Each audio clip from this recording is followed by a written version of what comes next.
Hello, everyone. Thank you so much for joining us today for our webinar on strengthening family recruitment by offering post-placement support. My name is Mary Boo, and I'm with the AdoptUSKids family support team. And I am joined here today by Alicia Groh, who is a consultant for AdoptUSKids. And we are both pretty passionate about this topic of supporting families and how that can help you increase how you recruit families, improve how you recruit families. And we're excited that you're here today. We're also joined today by Kate Hurt, who's the Senior Director of Capacity Building and Engagement at AdoptUSKids, and she'll be monitoring questions and asking them. So we hope you, as you have questions, just type them into the box and we'll get to them when we can. Want to do a little bit of housekeeping before we get started about how we use GoToWebinar here. The session today will be about an hour and a half long, and we have plenty of time for your questions, as I mentioned. And you should see in your control panel a questions pod, and you can type your questions in there. There are going to be a couple of opportunities throughout where we're going to try to get input from you as well. So you'll type in there as well, we hope. The more you participate, the better this is, and we can share some of the things that you all are thinking about as we're, so it's not just so much of me and Alicia talking. And again, we'll ask the questions at the end, and Kate will be monitoring those for us. Your lines are muted throughout the webinar, but you can participate through the questions pod, and you can also use the raise your hand feature, and we can keep an eye on that and see if we can help you directly with that. Please know that we will be recording the webinar, and you'll receive a link to the recording the next day or so in case you want to listen to parts of it again or share it with anyone else. The slides are in your materials pane on the GoToWebinar control panel, so you can definitely access a PDF of those right now. If you need us to get it to you in some other way, you can also just let us know that. And then the final thing I want to say before we get started is just we hope you'll help us evaluate this session. You'll get an email after the webinar ends from the AdoptUSKids evaluation. It takes about 5 minutes, and if you help us with that evaluation, we use that information to learn from what we've done and see what we can do better for future webinars. And so it's really helpful for us if you take that couple minutes to evaluate things for us. And we thank you for doing that. Before we launch into our topic, I want to just make sure that you all know who we are at AdoptUSKids. I'm sure many of you know. But it's a national project of the U.S. Children's Bureau designed to raise public awareness about the need for foster adoptive families for children in the public child welfare system. With 2 parts to our mission. The second part is we're designed to assist states, territories, and tribes to recruit, engage, develop, and support foster adoptive families. And those services are free to states, territories, and tribes. And this webinar is part of that second portion of services. Many people are familiar with the National Adoption Recruitment Campaign. We have a great new ad campaign this year that many people are watching, gotten some very good attention, so people are probably very familiar with that. We also have a national photo listing with about 2,500 profiles of waiting children and a couple thousand families who are waiting to adopt. We have a foster care and adoption information exchange system with staff who can answer questions for people from anywhere about the system, and then we connect those families to you all in the states, tribes, and territories. We also, as I mentioned, offer capacity building and engagement services. Like I mentioned, Kate is on the webinar. She's the director of that. So if you have any system-specific assistance on the topics within our scope, we'd be happy to provide those services to you. As I mentioned, we are part of the family support team, and we offer webinars like this and other resources to the field that guide and encourage systems to build and enhance the support services available to foster and adoptive families across the country. We also offer a minority professional leadership development program for current and emerging leaders of color in the adoption field. And if any of those things you want to know more about, please let us know. We have contact information on the last slide in the webinar, and we are happy to share any information we have with you. And that's about who we are, and I'm going to pass it over to Alicia to get us started today. Great. Thanks so much, Mary. And thanks to all of you for joining us. We're really excited to have a great turnout for today's webinar. As Mary said, she and I and the whole project are really passionate about the idea of family support and how family support can help with your recruitment efforts. So we're glad to see that so many of you are interested in this as well. So for today's webinar, I want to just do a quick overview of what the goals are and make sure that this is where you want to be and let you know what we're hoping to accomplish for you and with you today. So first, we want to really discuss how offering and highlighting your post-placement support services can improve the effectiveness of your recruitment efforts and strategies, which really ultimately helps improve safety, permanency, and well-being outcomes for children and youth in care. We also want to demonstrate how support services can connect to common recruitment needs that we hear from child welfare systems. So we'll hopefully connect some dots and show how really thinking about your support services and highlighting those can address key needs and priority areas of need that we're seeing and hearing about around the country. And we want to highlight and provide really specific strategies that you can incorporate for ways to incorporate your post-placement support services into your recruitment efforts. So we'll aim for that throughout the webinar, and we'll be sharing various ideas and principles and specific ideas from the field that we hope will help accomplish these goals. So although we can't all be in the room together with you, we want to have a sense of really who's in the room, who's joined us today. So we're going to do a quick poll here. I will launch that. And we'd like to have you just let us know what role you have in your work in a child welfare system, and you can select all that apply. So please, choosing from the options on the poll on your screen, let us know what your responsibilities are at your agency. And if this doesn't apply to you, you can just select other, that's fine. So we have the options of recruiting and training resource families, resource parents, supporting resource parents, supervising frontline staff, program management, and other. I see many of you have already responded, so I'll give it just a few more seconds, and then we'll get to show the results so that you can all see who else is on this webinar with us here today. All right, looks like we've got most of the responses here.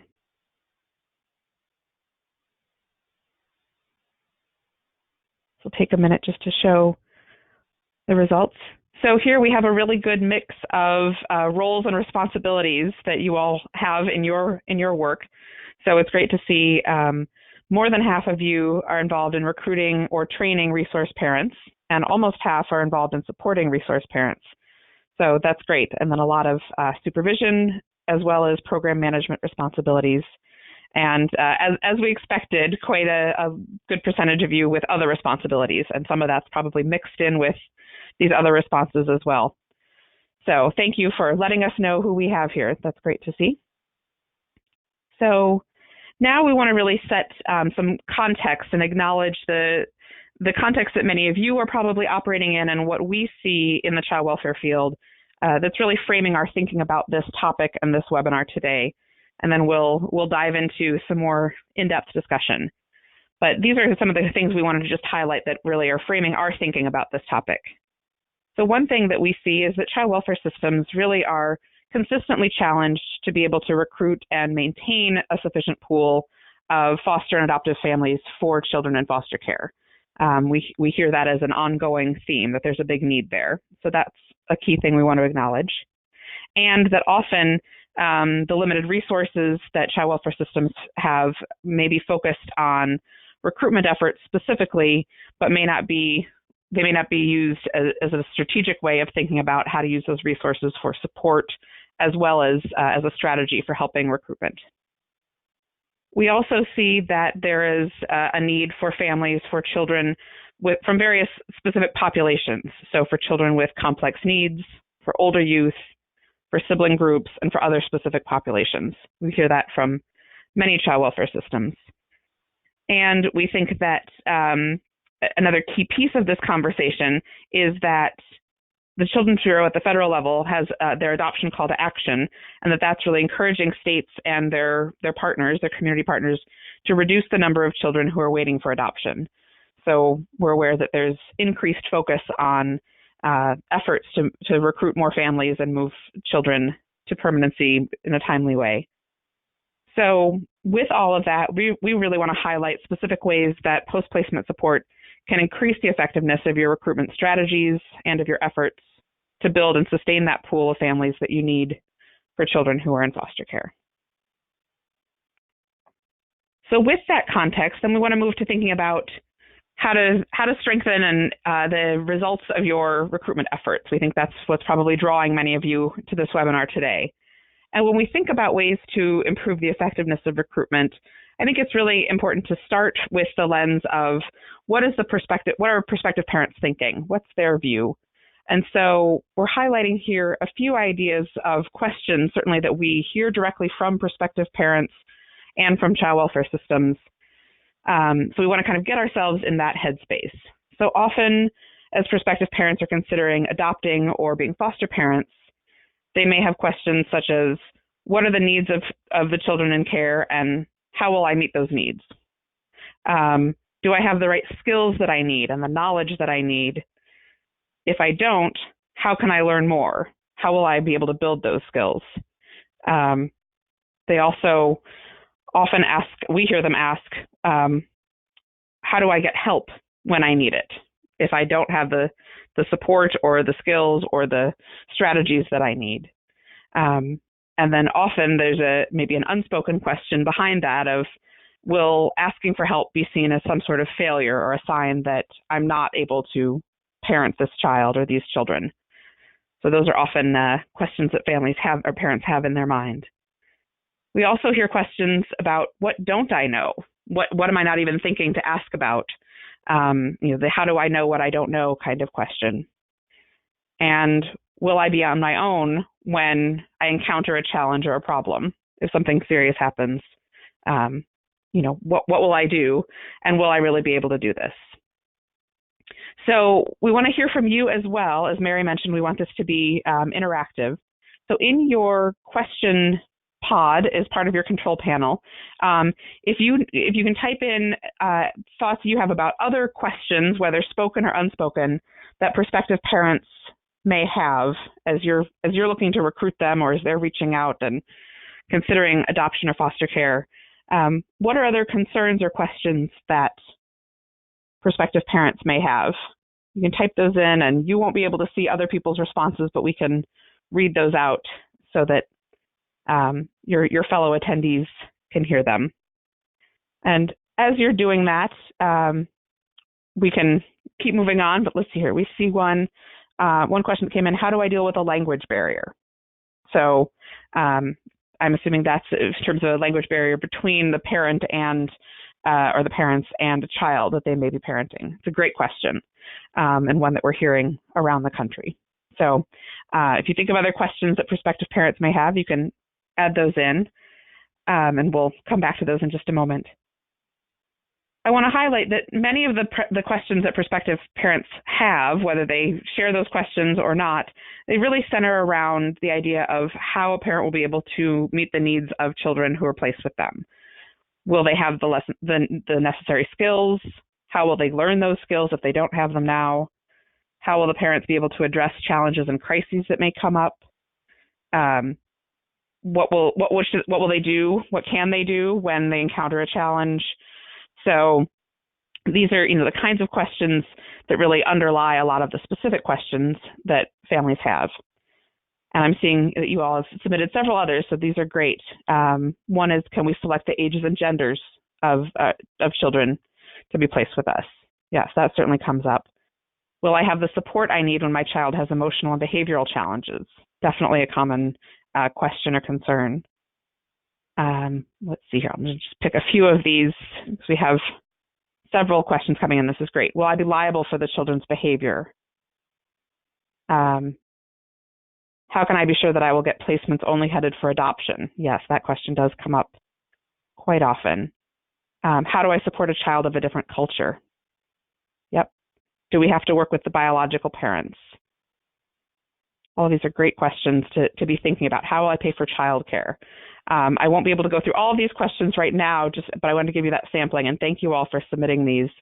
I think it's great to see that you're thinking about this and getting into that headspace. You're probably hearing these questions on a regular basis. So what we want to do with that discussion for right now is just really get us all thinking about that we may not have answers to all of those individual questions right now, but we think that as we talk through today, ways that connecting your post-placement support services to your recruitment and early preparation efforts with parents, that can really help reassure parents and help them know how they'll get answers to these questions and know that these are common questions. But it also helps reassure them that this is something that they can move forward with, and that that they won't be alone as they try to navigate challenges that may arise.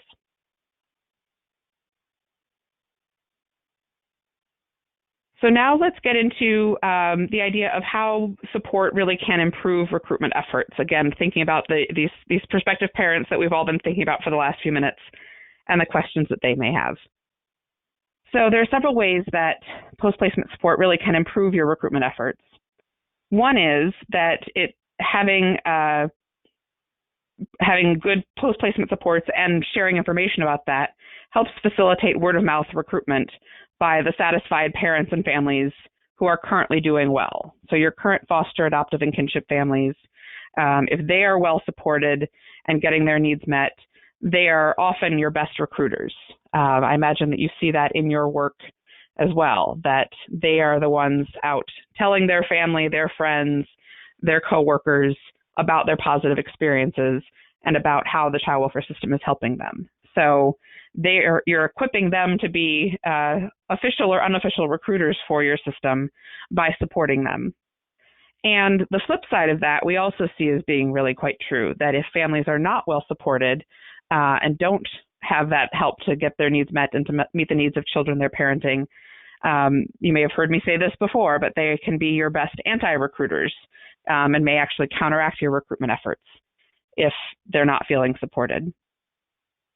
And then beyond just their own word-of-mouth recruitment that families may be doing, whether intentionally or not, families who really are well supported often want to help other children in the child welfare system, and they have various community connections that you can leverage if those families really trust you and believe that it'll be helpful to connect other families with you. So those families can be a point of contact for example, community centers, faith communities, school groups that they're part of, other clubs and networks.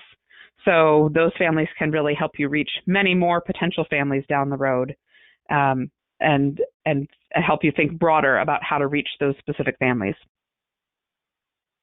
Another thing that having really good post-placement support does is that it encourages families who are in that early stage, those prospective families, to move forward in the process as they are exploring the idea of foster adoptive parenting and moving through orientation and training and licensure or approval, whatever it's called in your system. So thinking back to those questions that we were discussing and brainstorming just a few minutes ago, knowing that there is support available helps provide that reassurance that they'll have the support they need when they are parenting children who've experienced trauma and who have various other needs. So those prospective parents, they'll be more confident that they'll have the necessary skills to care for our children as well. A lot of this comes down to parents wanting to make sure that they'll be able to meet the needs of children. So highlighting the support that you have really helps them stay engaged and encouraged and think that they can keep moving through this process and deciding whether it's the right fit for them, but it gives them the information they need to make that decision. So as families are thinking about whether to move forward, they really need to know and trust that they will be supported, especially if they're looking at an adoption, a kinship placement. If you're moving towards permanency, they want to know that there's that long-term support available from the child welfare system. So that's one of those pieces where having the support services in place and highlighting it can really help improve that recruitment effort and move towards permanency. And it doesn't mean that parents just want to have a vague sense that there are supports available, just sort of the idea of support overall. They really are looking for having a clear idea of what support will look like, who provides it, how they'll be able to access it, what kind of wait lists or fees or other possible barriers to access they may need to be prepared for. But having that level of understanding can really help families feel like support is more concrete and more reliable and give them something that they can really know what to expect. So it's another way to help them with that decision-making process.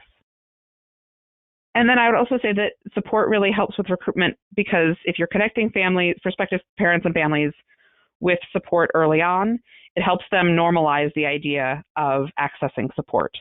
It helps them know that not only are these services available, but other families really do use them. They go to support groups, they get respite care, they get therapeutic services for their children and their family.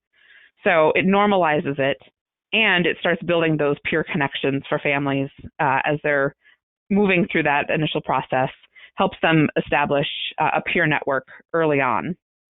So all of that really helps build those families' trust in the child welfare system and in the availability and the value of support services. I also want to note here that although we're talking a lot about foster adoptive families, that kinship caregivers are really an important population to consider and to really think about for them as they may be coming to this without having thought about becoming a kinship caregiver for a long time. So they may have urgency of these questions if they're being asked to take on responsibilities and especially make permanent commitments in a short period of time. Having that availability of support services and really providing that reassurance could make the difference between kinship caregivers really being able to say yes or no to being a kinship caregiver. So with all of that, we want to just highlight that the idea here is that the more work we put into supporting our current families, it really then helps reinforce that message to prospective parents as we're connecting those prospective parents to our experienced families. So there's the two-pronged approach here where support helps in kind of an ongoing loop. So now I'm going to hand it over to Mary to dive into some more details on supporting families. Mary? Thanks, Alicia. And I want to thank everybody for typing all those questions in there. We really hope you'll continue to do that. And some of those specific questions we'll get to a little bit. I'll get to in a little bit. But first, as Alicia said, we want to talk. I know we're talking about recruiting here, but we want to talk about the link that we have that support services first help you maintain your existing foster adoptive and kinship families. We know we need to recruit more families, but we need to maintain the ones we have. And if we keep the families that we already have, they may take more placements. They may, as Alicia said, help recruit others. And of course, fundamentally supporting the families that we have already brought into the system is the right thing to do. It helps stabilize and maintain families. And when we lose families we've recruited, it's bad for children. I mean, one of the things we know is that when children have to, so if a foster family closes their license, the child or children with them have to move, and they experience additional trauma at the hands of the system when we've brought them in and made a commitment to care for them. Or if a family can't meet a child's needs and the child needs to move, again, it's another loss the child suffers, and more damage can be done there. Also, losing families is a loss of what we know are incredibly limited resources that states, tribes, territories, and their private partners have. Impact on children is and should be our primary concern. Losing families due to lack of support is a poor use of those limited resources. We've invested time, staff, and money into recruiting and training families and preparing them for placement. And then if we fall short because we didn't support them properly, we've really, those resources are lost to us. And the other thing is, if you can maintain families, then you may have to recruit fewer families. And so you're allocating resources to post-placement, post-permanency support, and it protects those resources that do go into recruitment. And I think that's one of the things that we hope those of you on the webinar today can be part of making sure we're having those discussions in our agencies when we're really focused on recruitment, that we always think of recruitment, development, and support going hand in hand, and that you can't do recruitment without these other pieces, or you can't do it successfully and in the right way for kids. The other thing, that by maintaining the families you have, it lets you focus your recruitment where you need them the most. And so if you have specific targeted needs, it lets you focus the recruitment there rather than just broader recruitment because you're missing sort of a quantity of families. And I'm going to talk about that a little bit more next, and how there are certain support services that really go hand in hand with certain types of families. And so one of the things for you to think about, if you are doing this targeted recruitment in particular areas, for example, if you're recruiting more families with children with higher needs, you may have to have higher levels of services as well. And those are the questions that people are going to ask as you bring them forward to talk about it. And then you may lose those families in particular if your supports aren't in place for them. So next, I'm going to again recruit some common recruitment needs to the specific support services that the families might need if they're parenting in that particular situation. And then if you have focused on this beforehand, so you know about again, you all had great questions about what families are answering in different areas, asking in different areas, then if you focus on that, you can help those potential families believe and understand that they'll be successful caretakers and maintain those families once you've recruited them and help them continue to move through the process. And it can also help you plan to add services. So if you are looking at a particular population and you don't have the services most needed for that, well, that's something for you to think about and talk about. Is there a way for you to add services? Because that's a barrier to successful recruitment. And then once services are in place, you can talk about you can talk about them during your recruitment efforts, which Alicia is going to talk a little bit more about a little bit later. But I'm gonna first get into some of the more common recruitment needs and some of the services that might go with that. So again, if you are doing some targeted recruitment for particular populations of kids, that you might think about whether you have these services in place, and maybe then you even develop some resources that relate to that. First, one of the things that virtually every jurisdiction we know of is needing families for older youth, whether those are foster or adoptive families. We know there are a lot of teens in care. Too many of those teens are in group care when they don't need to be because we don't have enough families for them. And so there are some specific supports that we've heard from both families and from systems that are particularly needed and useful when people are parenting teens. So these are supports for you to think about whether you have them in place and whether you can get them in place. The first is peer support for teens and young adults, and that might include support groups. Peer support where they get to talk to one another about what they're thinking and feeling, mentoring by people who've experienced foster care or adoption, or mentors who are just willing to be role models out in the world. With camps, recreational activities, those are some of the needs that people have. And these provide opportunities for socialization. They often provide respite for the parents. And they can also help teens and young adults unpack their feelings about adoption or foster care, about permanency options. They're really important spaces for teens. And we've seen some instances where teens who have some higher needs may have had real difficulty making friendships, and that these peer support groups and activities provide them some of their first real friendships in their lives, and can be incredibly important for them to feel better, and that makes their behaviors better and makes parenting them more successful. Another service and support that families of teens need are training and support specific to kin. As Alicia mentioned earlier, we really want to emphasize the importance of kin in foster care and adoption. We know that a huge number of placements are with relatives, and they may not have come in to this for the same reasons, and they have some particular issues. So you might need training on boundaries, navigating changing family dynamics, some of those things that really come up for kin. And we know one of the things is that older youth are more likely to be placed successfully with kin or fictive kin in their lives, those who are known to them. So they may have some specific training and support needs. And this makes it possible for people to go forward and make for youth find permanence with people that they already know and are bonded with. Another thing is very important is educational support and advocacy. We know that can be a big issue for any kid in foster care or adoption, but maybe particularly for those who are older and they may be a little behind because of moves they've experienced and the trauma and loss they've experienced in their lives. So you might have specific support such as tutoring that can help them catch up on those delays they may have experienced. There can be material educational support for college or trade school. assistance in navigating the educational systems, working with peer groups, or somebody who can go to IEP meetings with parents can be incredibly important to ensure that the schools provide the supports they are legally required to. Maybe support or navigation in accessing alternative educational settings in smaller classrooms or other specialized services. The other thing we know is that many young people and families still feel forced to choose between educational supports and permanency. So removing those barriers and helping connect teens with support for college and other post-secondary school can be really important for those who are becoming permanent parents to teens.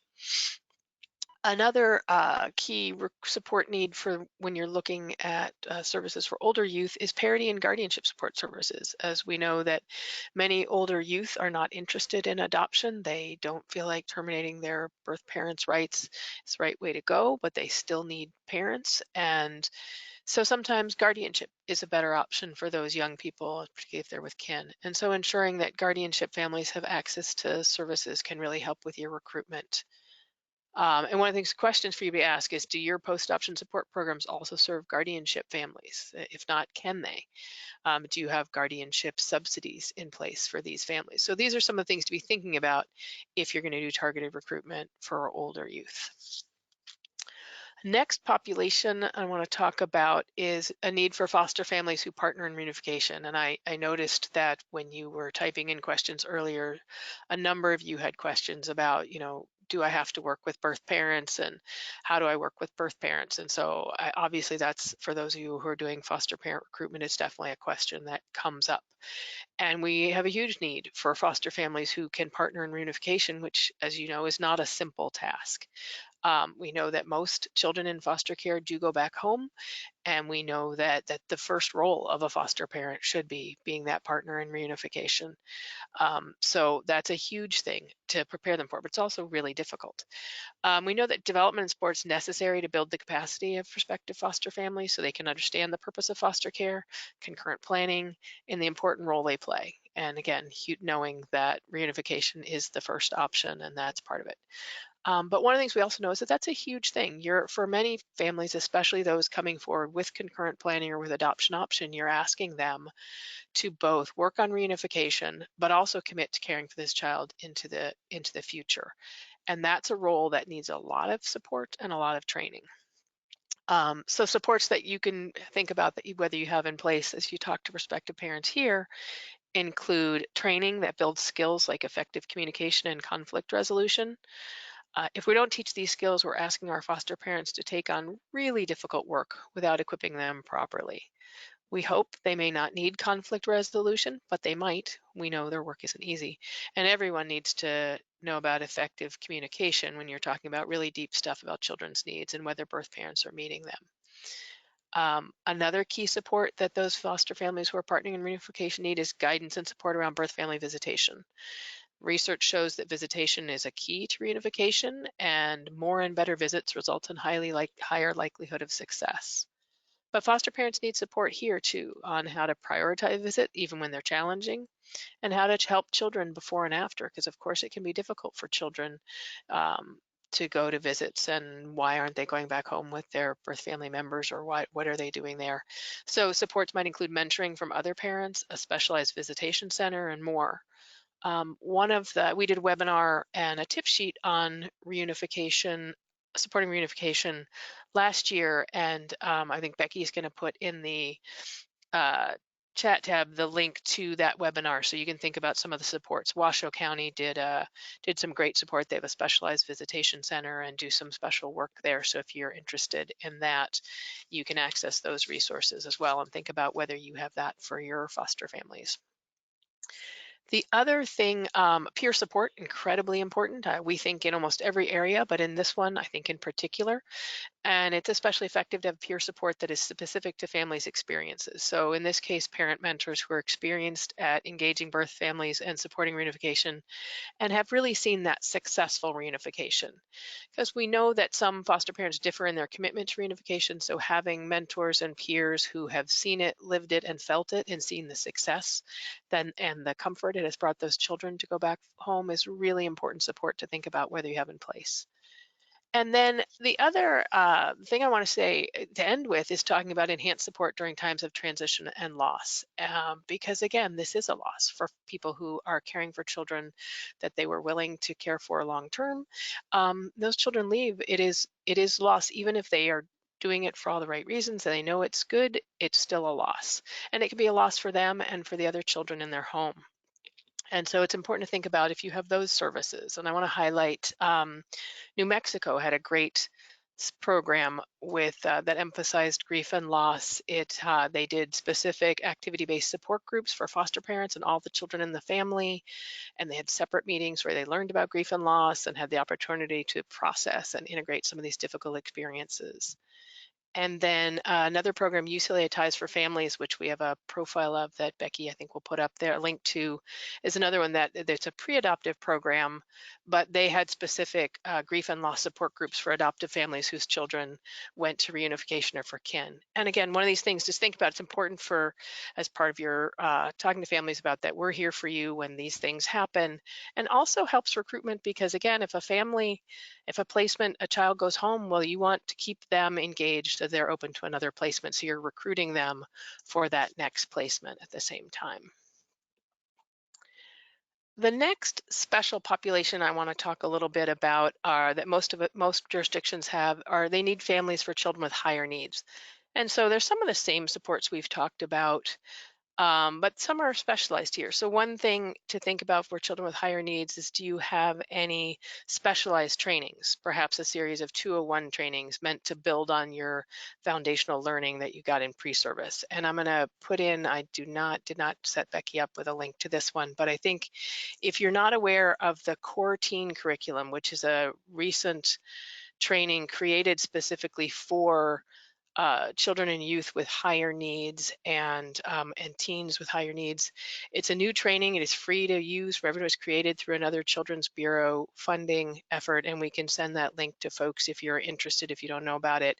But it's a training that you could use, and you can use it with prospective parents or existing parents, and has some great information on the impact of trauma and behaviors for older and higher needs kids. So again, that's a training you could particularly put in place, and you could let folks who are open to parenting children with higher needs know that, hey, we have this extra training for you and it's going to better equip you. Or so trainings like that are really important for a couple reasons. One, knowing that child-specific preparations available might encourage families to be open to children with higher needs because they know they'll have the information needed and the opportunity to build their skills. So if you're talking to families about potentially adopting, you say, hey, you can learn more and you'll be ready for this. And then offering different opportunities for development on specific topics can encourage families to broaden the type of challenges they may be comfortable meeting. So if they have been through a training and seen more information on how to respond to things, they may feel like they're able to do that. And the core teen training in particular has a self-assessment, so parents can even sort of assess where they are and what they're able to handle. That can kind of help folks before and after the training know if they are able and open to more challenges.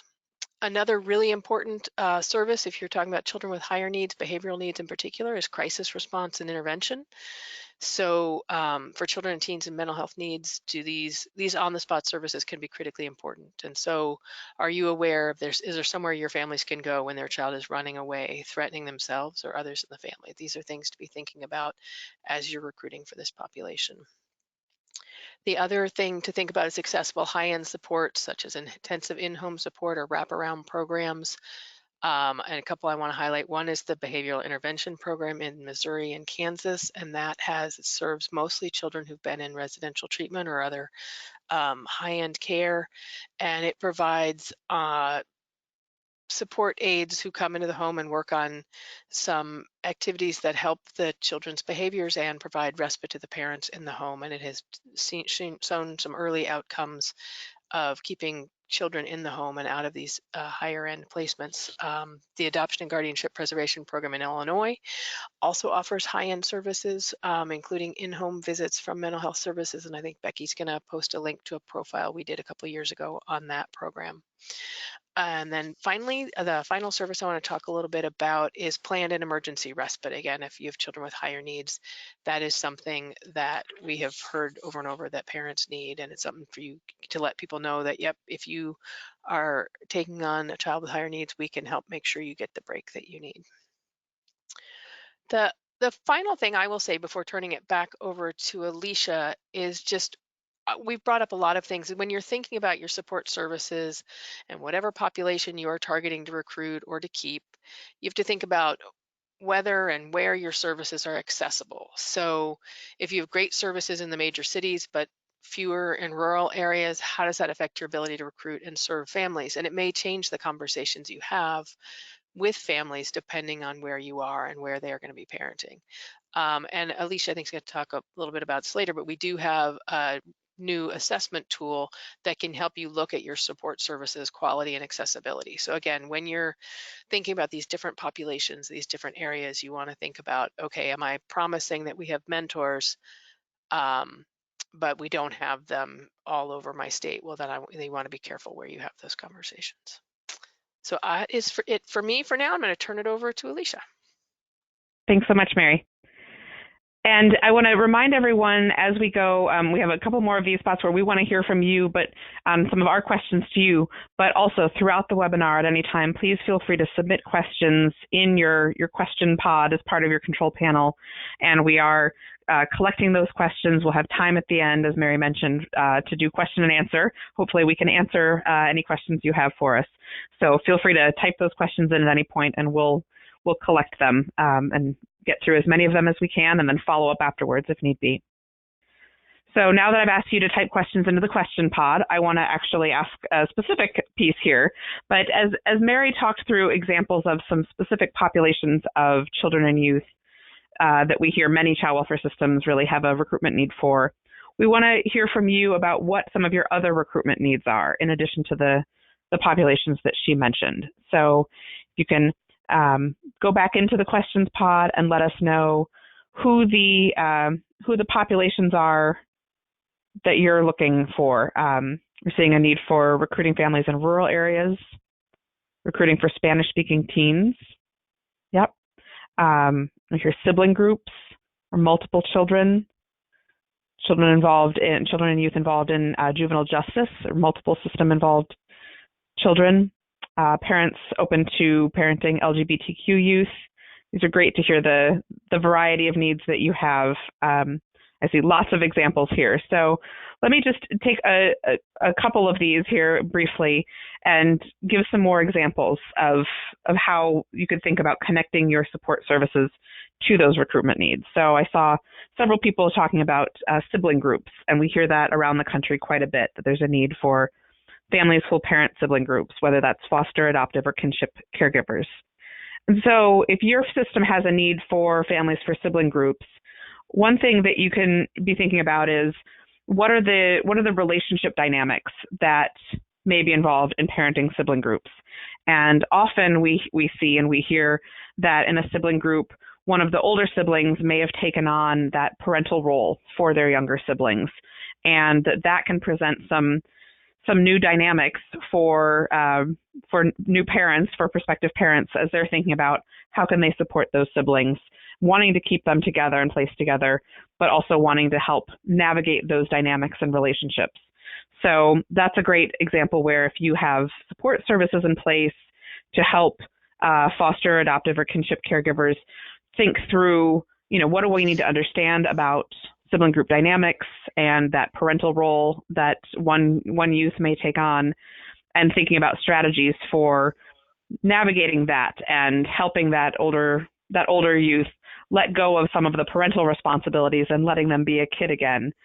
That's the kind of thing where highlighting that as a support service earlier on as you're recruiting families for sibling groups can both help deepen prospective parents' understanding about what our kids go through and what they may be facing, but also really, again, provide that reassurance that you'll have supports in place to help those parents.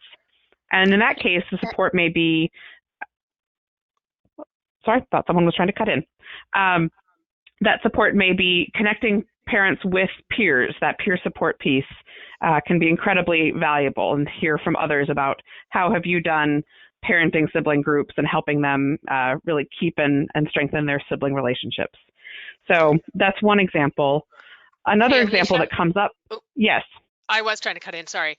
I Oh, just wanted to sorry. add another thing to think about with siblings is, do you have material support? So for example, you might need to help people create another bedroom. They might need a minivan, or I think some of those, like particularly with new placements of a sibling group, a material support services can be really important. So I just wanted to throw that in there as well. And it's one we haven't talked about earlier. So, and now I'll leave you alone. Yeah, that's a great example. Thanks, Mary. And I think related to that and building on that, sometimes those material supports are things like, getting bunk beds or extra bedding or extra supplies for the house. And those are things that it might, some of them might seem smaller, but can really make a difference in helping build that relationship with prospective parents, so they know that the child welfare system gets it and sees what the family is considering as they're thinking about, needing more clothing or more bedding or more dressers, things like that, in addition to thinking about maybe needing bigger cars or other forms of material support. So thanks for raising that, Mary. So with that, I think that's one example of where you can think through, for the various populations that many of you typed in and added in terms of the specific recruitment needs you have, that kind of conversation can be great to have with your teams and your colleagues, to think through, how do we connect our supports to our recruitment efforts, and how do we make prospective parents aware of the kinds of things we can do? So as we're asking them to come forward to parent teens or Spanish-speaking youth or children with medical needs, that the messaging can go right along with that about what supports are available. So hopefully we've gotten you excited about the idea that your support services can really help with your recruitment efforts. We want to keep getting a little more concrete and specific, because we know that's helpful as well, about how you can really highlight your available support services to prospective parents, and how you can connect those dots a bit more. So here we have just a few ideas, and there are many more out there. You probably can come up with all sorts of additional great ideas. But one key idea is really leading with the information about the support that you have, and sharing that early on with families. So letting them know what services are available, when they're available, if there's certain timing considerations, either time of year or when in the process a family might be able to access them, but also letting families know how they can access those services, so that you're getting more concrete with prospective parents, as I mentioned earlier, not just having a vague piece of information that, yes, we have supports available, but really getting more specific. And some particular ways that you can do this, you can think about having a flyer or brochure or some sort of material that you share with families, maybe at an orientation session, or mailed out or emailed out with an early interest packet or upon first inquiry, giving families that kind of easy to read information about what the support services are that you have available, and some of these details about how families will be able to access them. Also, really being open and honest throughout your communication with prospective parents about what kind of support services you can provide and what you can't provide. Being really honest about that and not overpromising is important for this. And as Mary mentioned earlier, especially if you have differences in what kind of support services you can offer, whether that's geographically or if some things are available to, for example, to foster families but not adoptive or kinship families, being clear about that is really important, because you're wanting to reassure families, but you're also wanting to build trust by sharing this information. So thinking about that, about how can you share that information in clear and honest ways. Another way to think about leading with all of this information is try to anticipate the questions before parents would think to ask it. As you've probably encountered, families often say things like, we're not sure what we should even be asking, or, how do we know what we don't know? But and your colleagues know what are common questions that come up. So try to answer those questions before families even ask them. And then keep providing the information. It's not a one-time information sharing, but anticipate those kind of needs. And then really think about how you can prompt families by sharing this information about support services that you have available, prompt their own thinking about their ongoing development and learning and support needs that they anticipate. They may say, I think I'm going to struggle most with one part of this, or I have a particular concern about maybe it's about how they'll keep their own balance as they're meeting a child's needs and thinking about. So they may be particularly interested in figuring out how to ask for support or how to access respite services, but really view this as part of the conversation with prospective parents about how they can continue their own development and skill building. Another key set of strategies or area of strategies for this is having experienced families, so your current foster, adoptive, and kinship families, talk with prospective parents. As I mentioned earlier, it's great to have those peer connections, but in addition to just the great relationship building there, connecting those experienced families with the prospective parents really helps get this information communicated by people who sometimes may be more effective as a communication channel than those of us working in the field are. Hearing from other families who've done this, who are living this, it can really be they can be key messengers for our prospective parents. And so the experienced parents can talk about the training and development and support that they currently receive and that they have received, and talk about what's been particularly helpful. Sometimes hearing that from someone else can really make things click in a really meaningful way for prospective parents. Having these connections between your experienced families and your prospective parents also really does introduce and reinforce the importance of peer support, and it helps normalize the idea of accessing support and using that on an ongoing basis, and not viewing it as something had to go wrong in order to get support, but that this is a normal part of really being able to meet children and youth's needs. And you can build this connection in multiple ways. It can be part of orientation sessions, having experienced parents be part of a panel. It can be part of your pre-service training, and having parents as co-trainers we know is a really great model for helping with that pre-service training, but also providing maybe less formal one-on-one or kind of buddy system connections with experienced parents. So it doesn't have to just be one of those strategies. You can provide multiple ways where prospective parents can hear from those experienced parents. Another way to get this information out to prospective parents and really highlight the available supports is to have prospective parents participate in some of your group events for your current parents. So whether that's support group meetings or celebration picnics or events, training sessions, other gatherings that you're already organizing, engaging prospective parents in those, again, plays multiple roles, but it helps highlight these are the kinds of things that we do for our parents. This is what you can expect, as there will be ongoing training and support groups. But it also really lets prospective parents see how other parents are using these services and what they're getting out of it. So we have a few more ideas for specific ways to really connect your available supports to the information you're sharing with your prospective parents. And so hopefully this is helping you think about some concrete things you can do. One key thing that's really important is to ensure that all of the staff in your system who are interacting with prospective parents are knowledgeable about the available supports. That doesn't mean they have to have encyclopedic knowledge of all of the schedules and eligibility requirements and all of that, but have them be really knowledgeable broadly about what's available so that we're giving clear, consistent, accurate information to prospective parents.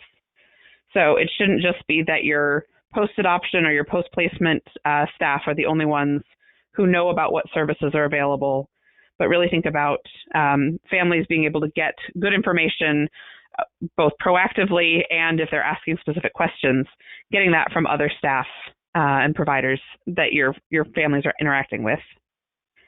And think about what information staff need to have about supports available from other providers. So in addition to things that you may contract out for or partner on, thinking about it from a prospective parent's perspective of what's available to them in their community. So there may be really valuable supports from other community groups or other agencies that aren't part of the child welfare system formally, but still are really important supports from a family perspective. And your current families can, of course, be a great source of information on that and help you compile that list so that you really know what's available in a more comprehensive way, not just what your agency provides directly or through contracted services.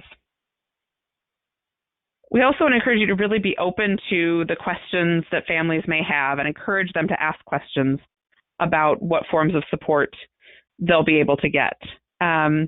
We sometimes run the risk of making judgments about prospective parents when they ask questions about what kind of support is available, or especially if there's a question about what sort of financial support is available. Or we may tell them that they're asking questions too early in the process and sort of tell them, wait for that, we'll get to that later. I think it's really important to recognize that prospective parents are thinking about this and processing information at their own pace, and some may want more information early on to really help them think things through. If we tell them that they're sort of getting ahead of themselves or worrying about things too soon, that could actually discourage them from moving ahead in the process. So we want to think about how can we keep encouraging them and letting them know that we want them to have that kind of ongoing self-assessment and growth approach, that we want them to be developing more knowledge. So as we think about the questions they may ask, we need to equip our staff to say, if families are asking questions about what services are available or what's the waiting time, what things cost, we need to be cautious not to have people read anything into those or view those as a test that parents have to pass, and not judge them harshly, again, especially if they're asking about financial support. I know there can be a concern that parents may be too focused on material resources and supports, but it's really responsible for them to be asking these questions as they're exploring whether or not they can meet the needs of children that they'd be parenting. So I think it's a key piece to think about how your staff need to be equipped to respond to those kind of questions. It's also really helpful here to think about how families can see the value in various forms of support. So they may be thinking about support in terms of things like transportation assistance or therapeutic services, both of which are incredibly important, but they may not think in terms of support groups or informal connections or mentoring for youth, those kind of things. But keep highlighting those ideas that there's a wide range of support services and that they all have roles to play in supporting the success of children and youth and their families. And then a key piece here that we want to highlight, as we've said several times, is the importance of keeping the promises and not overpromising. So although we're really highlighting the importance of sharing with everyone what support services you have available, it's important to be honest about that and to be highlighting things that you will be able to follow through on. If there's a really exciting support service that you have available, but it has very low capacity, can only serve a few families or a few youth each year, highlighting that to all families might then lead to disappointment and make families feel like we're not actually keeping our promises. So you've been hearing from us and from me now for quite a little while again, so we want to mix it up and ask another question for you. So we're wondering, as you've heard all of these ideas from Mary and from me, what ideas are you having about ways to connect your support services to your recruitment efforts within your own child welfare system? We'd love to have you share those in the question pod again, and then I think Mary's going to read some of those out so that you can hear what your colleagues from around the country are saying. Thanks, Alicia. Yeah, anybody, if you have ideas about what you're currently doing, I mean, I think is anybody, if you have, we talked earlier about billboards or flyers, do you mention support in those? I think about what I've seen on some websites, and I'd love to see on more websites, where people will talk about the need for foster adoptive families, and they'll have right there support available and a link with a list of the types of support services they provide as they talk about that. So I think that's something that I have seen, and I think that's really important. So let's see, we do have a couple people typing in here. Jason has written, making it an agency priority, how to get the whole agency on board with the importance of support services. And I think we can talk a little bit about that. I think, Alicia, are you going to talk a little bit about that later on some of the feedback and some of the partnering that you can do? But I do think that having some recruitment staff and support staff talk together can help make it an agency priority. So Denise has written, having service providers speak at orientations. I think that's a great idea. We talked about having parents come and talking about some of the peer support, but having other people come. And because part of orientation, you're going to be talking about the needs of the kids and the impact of trauma and loss. So having providers who can come and talk about what that means is great. Angie has talked about social media posts highlighting specific supports offered. I think that's great. And we know social media is so much where families are these days. That's a great place to make sure you're talking about both, the needs for families, but also the supports that you offer. And then Amanda talks about providing post-option resources at the point of finalization. And I think that's great. I know a number of jurisdictions who will send out flyers when they get notice of the finalization, they send a packet of here are the support services available. I know some places will have like a refrigerator magnet. So that number with the post-option program or the post-option support person is right there every time. Colleen talks about having a handout they send to prospective foster parents about what to expect, which I think is great. And again, I hope that handout has what to expect, but also how you're going to be a partner with them would be wonderful. And then Jennifer talks about they have a support line and they give for people to call in when they need support, and that information is available to anybody when they're interested in fostering. So that is great. We have a lot of good information here. One of the things is, talking about foster parent ambassadors. Maricel talked about this, and this is great. Alicia mentioned that, your successful foster parents who are supported can make great recruiters. So if you have foster parent ambassadors, making sure they know the full range of support. And again, don't assume just because they are fostering that they know everything. I think that's a great one. And Denise mentions, always say you are not alone, and list support services for families and kids on brochures. And I think that's a great one. I think people talk about we're partnering, we'll be your partner with you, we'll be there with you. And it looks like a lot of people have foster adoptive parents participating in their orientation and their recruitment. So we got a lot of great resources there, a lot of foster parent mentors. So that is wonderful to see. We love that so many people are using the peers there. Somebody from Halifax talks about having recruitment at public places. They invite licensed foster parents, adoptive parents to help and come talk. And again, I think that hearing from people lived it is both great recruitment and a great way to highlight support and normalize support, as Alicia talked about earlier. We want people to understand that support goes hand in hand with raising a child who's experienced some of the loss or trauma that these kids have experienced. So thank you so much, everyone, for participating and giving such great ideas there. Thanks, Mary. Yeah, it's really exciting to hear both what people are already doing and what looks like some brainstorming of people saying, well, we're not doing this yet, but here are things we may do.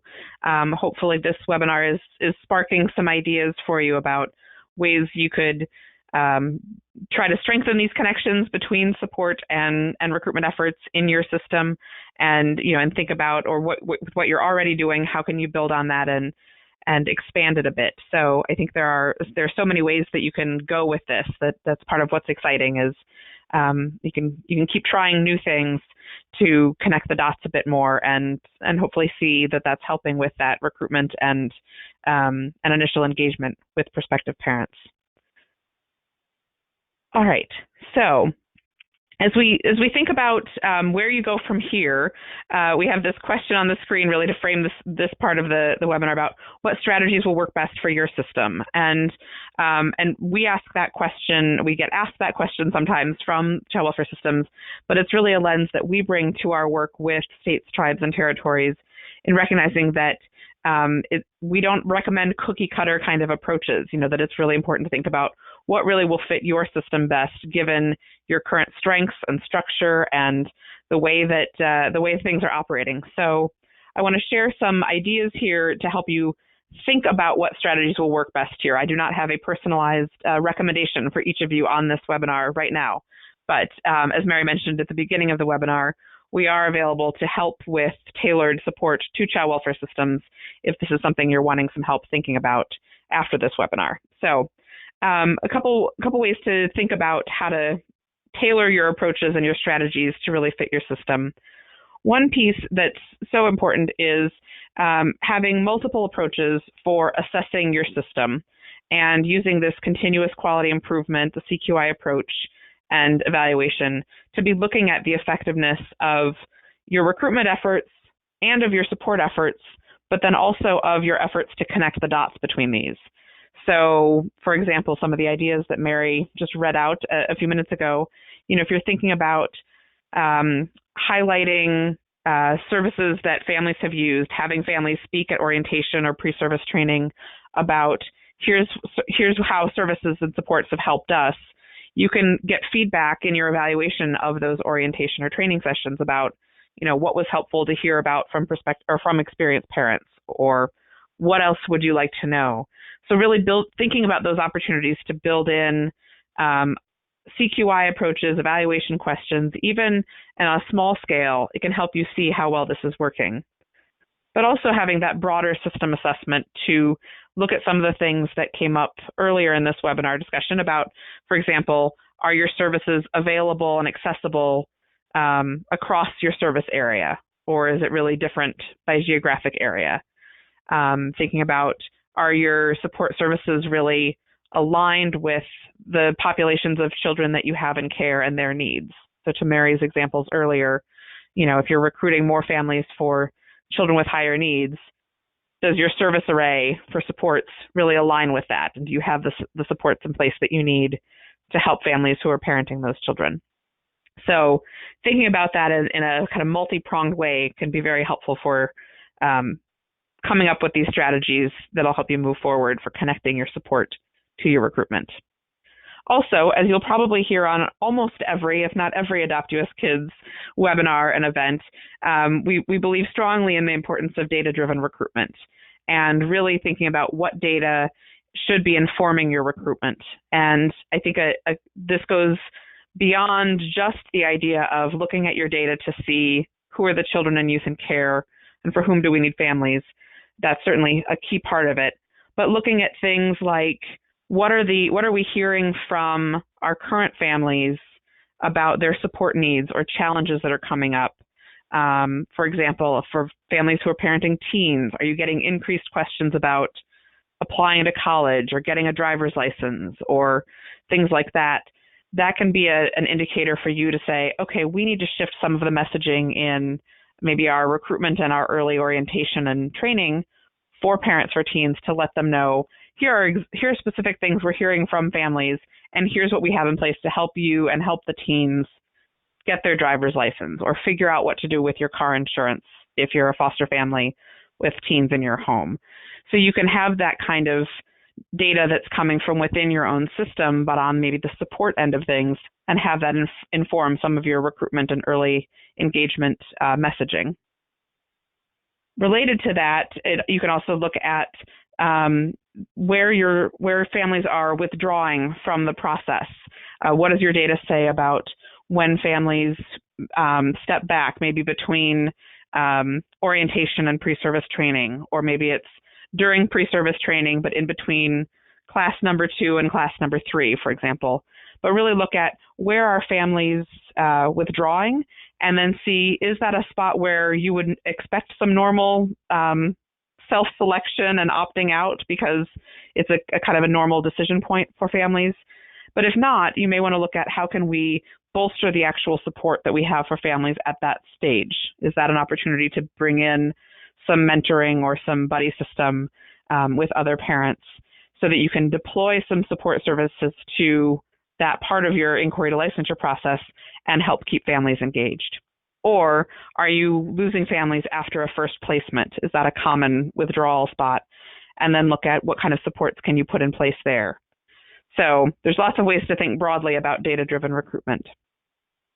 Similarly, with the idea of having feedback loops, I've already given some examples of how you can have that kind of feedback loop between your support services and what you're hearing from families about support needs, and have that be filtered back to the recruitment and orientation side of things. So that's one way you can really use those feedback loops. But you can also really make sure that you're hearing feedback loops from your current families about their support needs, and then having that inform how you keep prioritizing additional supports, how to strengthen your support service array. Ideally, we would all have the resources to provide the full range of supports that all of our families and youth need. So I hope we get to that point in this work. But in the meantime, I think it'd be great to think about how do you have your current families really be the ones who are providing valuable input to help you make those decisions about allocating limited resources, rather than having to make those decisions kind of in a vacuum or without that broader input from parents. And then with that, I just want to highlight again the tool that Mary mentioned earlier. We at AdoptUSKids do have a support services assessment tool that is another one of our free resources. All of our resources and supports are free. And that tool lets you assess your support service array across the domains of both quality and accessibility. And you can use the tool in multiple flexible ways, but it's really a great way if you're wanting to do this kind of this assessment approach of your system to see what kind of supports do we really offer. And a key part of using that tool and the ways we recommend is having families be part of that discussion. So you're hearing from them. You may think, yes, we provide this service. We have respite care available everywhere. We have support groups available everywhere. But your families may be able to say, well, that's not actually as accessible as we'd like it to be, or there may be other limitations. But that can help you really have a good read on what services are available. And then one of the many benefits of using that tool will also be it can help you develop this current list of what services and supports are available, and that can be one of those documents that you're sharing with staff, with partner agencies, and with prospective families. So it can serve multiple purposes there. That tool is available on our website, and we can also provide ongoing support to child welfare systems if you're interested in hearing more about how you could use it. If you want to have a strategy call with us or something, we can help you think through how to use it. We also have an archived webinar demonstrating that tool and talking about how you can use it in multiple ways. So with that, we have saved some time at the end here to respond to questions from all of you, and then we'll do a little bit of wrap up and highlight a few more resources. But Kate, I want to bring you into the conversation here and see if you have questions from anyone that you'd like us to try to answer. Hey there. Yes, I am seeing some questions come through. One was just a little bit earlier, so I wanted to be sure to capture it. And it was sort of a specific question, so I want to ask the specific question, but also relay probably what the overarching question is. So what can we do to preserve placements and support families in more extreme situations? And so in this specific example, there's an 11-year-old who has been receiving sex offender treatment in a residential facility and not responding to it, yet the child will be going back to the adoptive placement soon where there's a younger child in the home. So how do you support families in those more extreme situations? That is a great and tough one. Tough question. Yes. Mary, do you have thoughts you want to jump in on with that? Yeah, I can provide a couple thoughts. Great. And I think short, there's no great answer. I think this is, and again, depending on your jurisdiction, is do you have PCA services so that there's someone who can, personal care attendant, I call different things in different places, but is that something where you can have an additional person who can be helping you? I know that peer support in terms of, we know there are some parents who have great expertise in addressing some of the sexual abuse allegations, and I can put a link before we end. I can put a link to an article that an adoptive parent wrote for NACAC about this, and sort of learning to keep that child within sight at all times, and informing the school and some of those things. But I also think there are ways to but again, and this is, I'll say that one of the things is this may be where you as a worker have to become an advocate. So are there other community services that can be brought in? Can you say to others in your community, like, this is one serious situation, but there are others like this. What else do we have for families? Do we have in-home services? Do we have these personal care attendant services? But because again, you have to protect the kids in the home. So are there other things you can do? But I don't have great answers, but I will look for the article from that adoptive parent. And I think, so again, anything where you can get additional people involved. And we also know, just in terms of simple things about putting alarms on doors, not locks, but alarms on doors is something that families do to keep kids safe in this. And it's a really challenging parenting situation. Um, so don't have a great answer, but there are a couple ideas there. Okay, yeah, that was a tough one. I do have a couple more that are similar in nature, and I think really excellent questions. One attendee wanted to know if other attendees can get the suggestions that were offered through the question panel. And then another attendee wanted to know if there is a mechanism to network with other attendees and continue these conversations, bounce ideas off one another after this webinar. I'll say yes and yes. So we will figure. We saw that question, and we're going to figure out how to get you. Yes, we'll get you what other people's suggestions were. And one of the things we do at AdoptUSKids is we have peer support calls, and so we can have a peer support call on this particular topic. And again, so we will. I'm just throwing that out there with Kate and Britt and Alicia and I'll do some brainstorming, but we can definitely have that be a topic and do some follow-up so people can have a more interactive conversation about it. And we're just, again, so grateful for you all for being as engaged in this conversation as you are.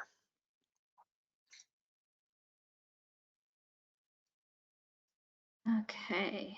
Yeah, I see more people asking for the articles and information from this webinar, so that's really awesome. Let's see, I think we've got more questions coming through. So this is another tough one. What do we do when a foster parent is not buying into the support we are attempting to give?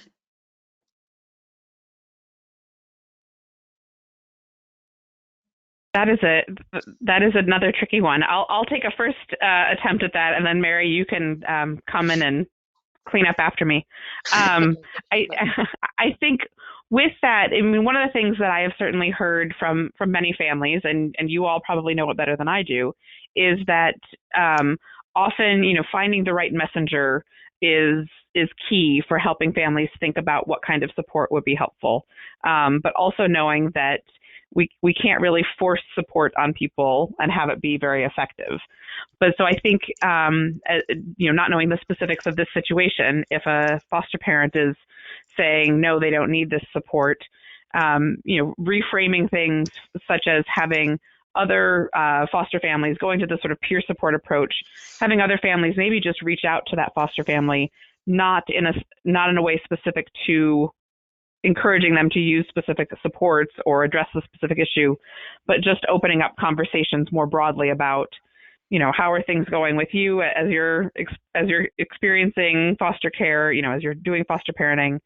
That may open up some channels and be a way for the foster parent to raise issues or challenges that they're experiencing, or just to talk about what their experiences are.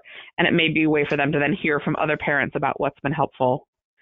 I also think that depending on the age of youth that the foster parent is working with, is parenting, if there's something that a worker thinks the youth really needs as support, it may be a way to engage that youth directly, again, in a, an age and developmentally appropriate way with the foster parent, so that it's talking about, what would help that youth be successful and meet their needs. So that might be a broader conversation rather than just with the foster parent. But again, those are ideas without specific context, so I don't know if that really applies for the particular situation. Mary, anything to add or correct? I don't have a lot more to add, I'll say, but I'll say a little bit that, is there someone that can have a conversation? So if the worker is the primary person having the conversation with the parent, can somebody else say, is there a reason you're not doing this? Because sometimes there are reasons that they might not want to say.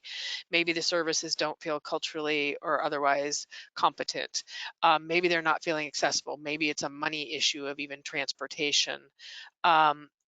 So if you can get somebody, maybe a peer, to ask those questions, if we can kind of get at the why behind it, you might help you figure out the answer. But I do have to say that sometimes, and maybe this isn't the right strategy, but I know this is just true in general in life, there are times where people want to complain about something and then they don't want to take this solution. And so one of the things is to say, is to be explicit about that. Say, you keep bringing this up, but you haven't done X, Y, and Z, and I really need you to do that before we talk about it again. So if there are ways, and again, I don't know if that applies in this situation, but I think sometimes you have to be kind of explicit with people that I can't keep listening to you to complain if you're not going to do any of the things I suggest.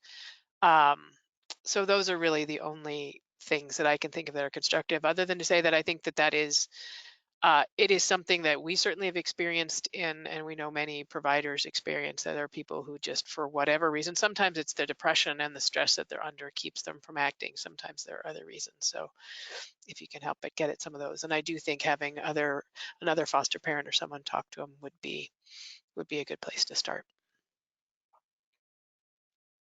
Alicia, can I chime in here really quick? This is Britt. Before we move on, Yep. I think that it was bringing up for me, and some other comments I think that were coming in on the questions to kind of answer that were, if this is a one-off situation with one specific family, or if this is something that maybe continues to happen, is something where we feel like we're providing all of these support services and multiple families aren't taking us up on it, that it's a good opportunity to check back in with those feedback loops that you mentioned earlier, of like, are we actually providing the services that that families need or want? Or it's an opportunity to look back at our messaging that we're doing. Are we telling them what they need, telling them what these services are in the way that they need it to be told to them? And so that there's an opportunity there to look back, not just at what the families are saying, but look back at our system and say, is this an opportunity to dig deeper into the support services that we offer, and maybe tackle some gaps or some challenges that we might have if this is something that continues to happen. Great. Thank you, Britt. I think that was very helpful. And I think Alicia, I'm not sure if Alicia's still on. We had some technical difficulty, but Kate, do you have any other questions? I am on. Sorry, my audio cut out there. No problem. That's fine. We're almost done, but I was like, anyway, Kate, got anything else for us?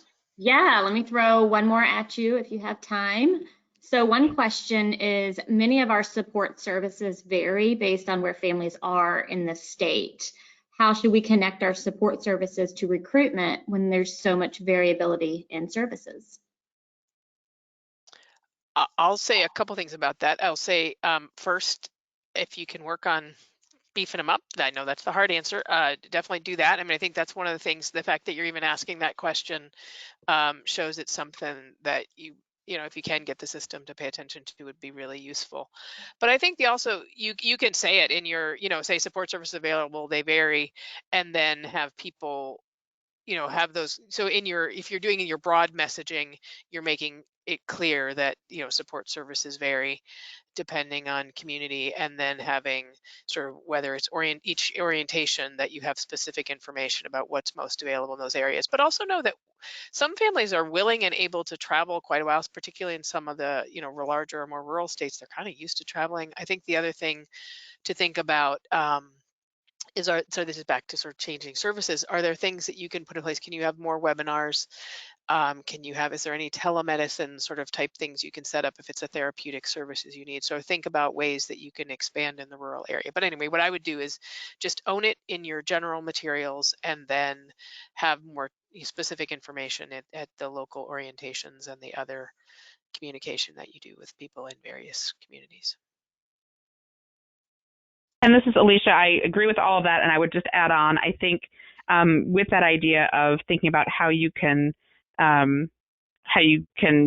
keep building out your support services. I mean, one thing you can think about is if one of the challenges is having various supports in more rural areas or in more geographically dispersed areas, it's a great way to engage your current families in brainstorming how could you get these support needs met, even if it looks different. And so it might be the sort of telemedicine model that Mary mentioned, but you could also have them, families get so creative about, well, we might not need, for example, a whole facility with a clothing exchange or things like that. But if we could just have an online option for, putting out a call if we need clothes for infants or toddlers or things like that, they can be creative about what solutions might work rather than necessarily having to build out a lot of infrastructure in various parts of the state or the service area. You triggered for me, the other thing to do is ask your existing families in those regions, how are they getting the support needs met? Because maybe there are some that are outside the child welfare system that you can highlight. And the other, just in terms of distance, thinking about like if you have support groups, you can have an online support group. You can also do support groups by GoToWebinar, Zoom. You can use some other things to reach families so that you can offer it, even if it's not exactly the same type of service in each area. So, Kate, I want to thank you for facilitating those questions coming in. I know you had a lot coming at you from multiple directions there throughout the webinar, but it was great to have you facilitate this. I'm going to close us out and make sure that we end on time for everyone because we know you're all quite busy. And thank you again for submitting your questions. I know we got to some of them and not all of them, but we really appreciate your engagement. So a lot of this that I want to highlight now in terms of how we can help you going forward, we've already mentioned these, so hopefully this doesn't feel redundant, but we want to highlight, we do have, as part of our whole suite of services and resources, all of which are free, we do tailored capacity building services, so we can work with individual child welfare systems to really help you think about how to build your capacity in recruitment efforts, in family support efforts, in your service array for forced family support, for use of photo listing, the whole range of topics that AdoptUSKids covers. So please always feel free to reach out to us and explore ways that we may be able to work with you and support your work. As Mary mentioned a bit ago, we also have a specific family support peer group for the leadership of child welfare agencies or their designees. And that is an ongoing group that really has great discussion and in-depth conversation and peer-to-peer learning. So that's another specific way that we can help with this. And it sounds like there's interest in having a specific peer-to-peer conversation following this webinar on this topic. So that can be another opportunity. And we have extensive resources on our website. We have a whole hub for professionals on the AdoptUSKids website with archived webinars, publications, tip sheets, articles, really a great range of resources. So we encourage you to browse that and search for specific things if there are particular topics you're looking for. And we have all sorts of announcements in our newsletters. So you can find out about upcoming webinars and when new publications are released. You can get that information by signing up for our newsletters if you're not already signed up. And then just a few resources that we wanted to highlight in case we haven't mentioned it enough yet today. We want one more time our support services assessment tool and the companion guide that walks you through ways to use that tool can help you think about how to look at your support service array. We also have a brief publication on integrating family support from inquiry throughout post-placement that touches on a lot of similar issues to what came up today. And a publication on using integrated recruitment and support to build a strong pool of foster, adoptive, and kinship families. It's another great, fairly brief publication that gives specific strategies and ways to think about really having those feedback loops between your support and your recruitment efforts. And then finally listed here is our Support Matters publication, which is not a brief publication. It's a really comprehensive publication with details on family support, categories of support, extensive profiles of family support programs from around the country, including details on their evaluation outcomes and funding streams. It's really a wonderful resource. So with all of that, we want to thank you again for joining us. We hope you'll be signed up for our newsletter to hear about additional upcoming webinars and resources. And we'll have this up on the screen just so you can have this contact information. It's also in the presentation that you can download. And as a reminder, as Mary mentioned at the beginning of the webinar, we will be sending out an evaluation survey to everyone on this webinar shortly. We really do ask that you take a few minutes and fill out that survey. We use that data quite a bit to plan our future events, keep improving our approaches and our webinars, and look for ways that we can keep serving the field even better. So thank you all for your time, and have a wonderful rest of your day. Goodbye.